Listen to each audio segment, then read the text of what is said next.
Je faisais simplement une promenade dans la résidence avec ma fille, quand on est tombé sur deux vieux hommes qui promenaient leur chien sans laisse. Leur énorme chien noir a non seulement uriné sur la roue de ma voiture de luxe, mais il a aussi mordu brutalement la cuisse de ma fille. J'ai été pétrifiée sur le moment. J'ai crié aux propriétaires de retenir leur chien, mais les deux vieux ne l'ont pas fait. Ils ont même osé dire que ma fille et moi l'avions bien mérité. Folle de rage, j'ai voulu prendre quelque chose pour frapper le chien.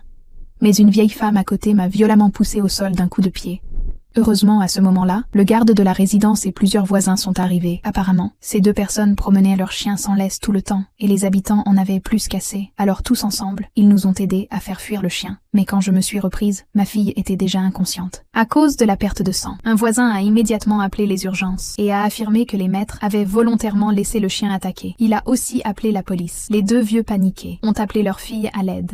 Et cette femme riche au téléphone a simplement dit « Ce n'est qu'une morsure ». Elle allait venir tout de suite. Pendant ce temps, mon frère se préparait pour sa fête de fiançailles. Ne nous voyant pas arriver, il a sorti son téléphone pour m'appeler et il est tombé sur une alerte d'actualité, parlant d'une fillette mordue par un chien. Sans hésiter, il a sauté dans sa voiture pour venir à la résidence. L'ambulance est vite arrivée, pendant que les secouristes emmenaient ma fille inconsciente à l'hôpital. La fille des vieux est arrivée sur les lieux, mais en me voyant, elle est restée figée. Elle pensait que j'étais une maîtresse, car ce jour-là, le frère du PDG était venu me voir avec ma fille. On s'était simplement pris dans les bras, mais sa meilleure amie nous avait pris en photo et lui avait envoyé. Elle avait cru depuis ce jour que j'avais volé son fiancé, et le destin a voulu qu'on se retrouve ici. Sans un mot, elle m'a giflé devant tout le monde. Les gens autour étaient choqués. Ils ne savaient plus qui croire. Elle a sorti son téléphone et a montré la photo de moi dans les bras de son fiancé. Tout le monde est resté bouche bée. Personne ne s'attendait à ce que la femme qu'ils venaient tous d'aider soit accusée d'être une troisième roue dans un couple.